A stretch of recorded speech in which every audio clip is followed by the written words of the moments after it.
오늘의 10분 말씀. 열왕기하 6장 1절부터 14절은 하나님께서 크고 작은 일에 모두 개입하시는 모습을 보여줍니다. 첫 번째로 엘리사의 제자 중 한 사람이 나무를 베다가 도끼를 물에 빠뜨리게 됩니다.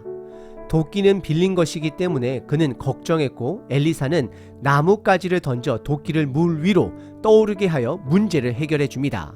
두 번째 이야기는 아람 왕이 이스라엘을 공격하려고 여러 번 계획을 세웠지만 엘리사가 그때마다 아람 군대의 움직임을 이스라엘 왕에게 알려주어 이스라엘이 피해를 면하게 된 이야기입니다. 결국 아람 왕은 엘리사를 잡으려고 시도합니다. 이 본문을 통해 우리는 하나님께서 크고 작은 일에 모두 개입하시는 분이심을 알 수 있습니다.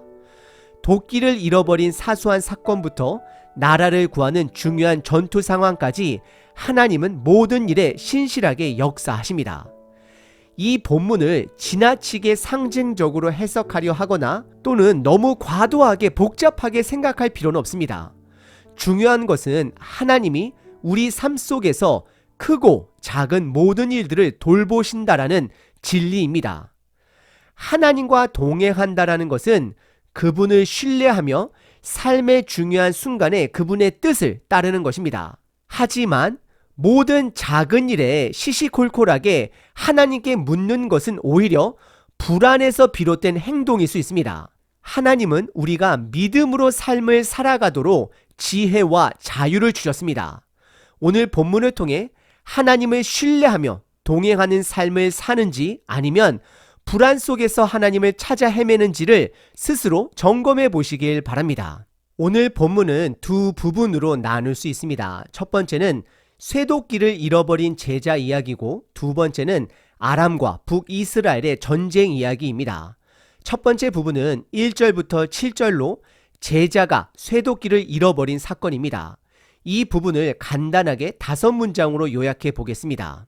첫 번째, 엘리사의 제자들이 요단강으로 가서 새로운 거주 공간을 마련하기 위해 나무를 베기로 결정하고 엘리사에게 허락을 받습니다.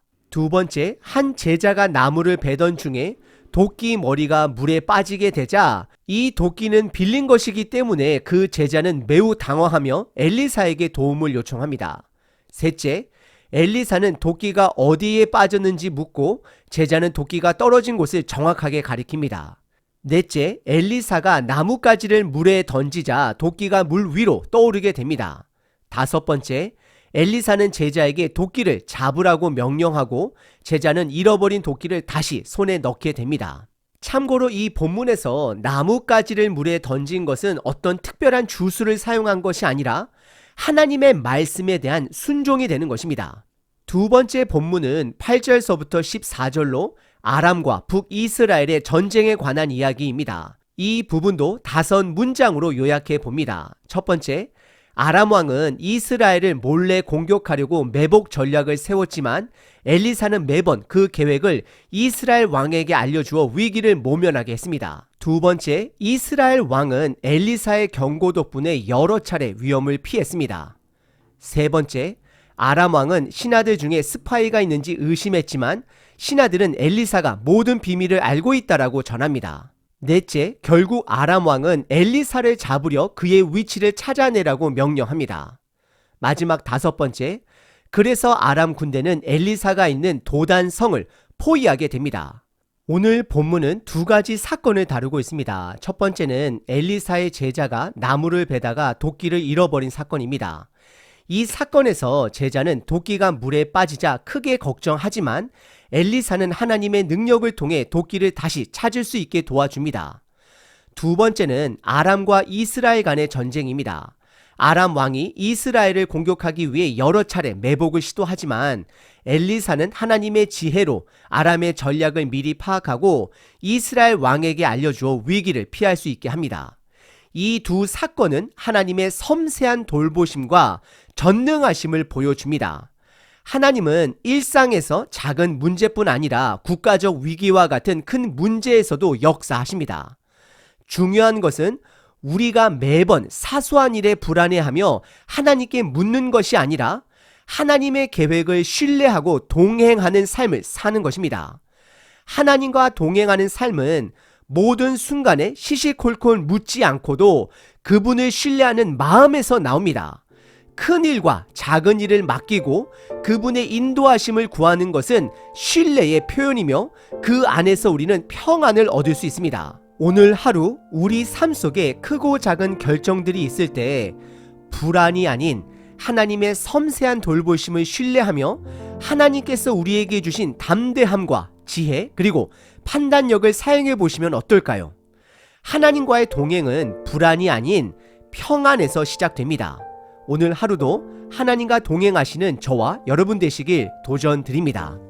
빌립보서 4장 6절 아무것도 염려하지 말고 다만 모든 일에 기도와 간구로 너희 구할 것을 감사함으로 하나님께 아뢰라.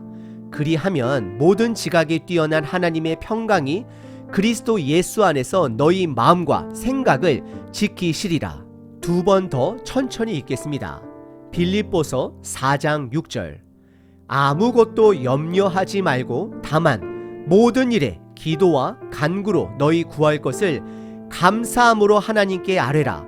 그리하면 모든 지각에 뛰어난 하나님의 평강이 그리스도 예수 안에서 너희 마음과 생각을 지키시리라. 아무것도 염려하지 말고 다만 모든 일에 기도와 간구로 너희 구할 것을 감사함으로 하나님께 아뢰라. 그리하면 모든 지각에 뛰어난 하나님의 평강이 그리스도 예수 안에서 너희 마음과 생각을 지키시리라. 아멘. 항상 기뻐하라. 쉬지 말고 기도하라. 범사에 감사하라.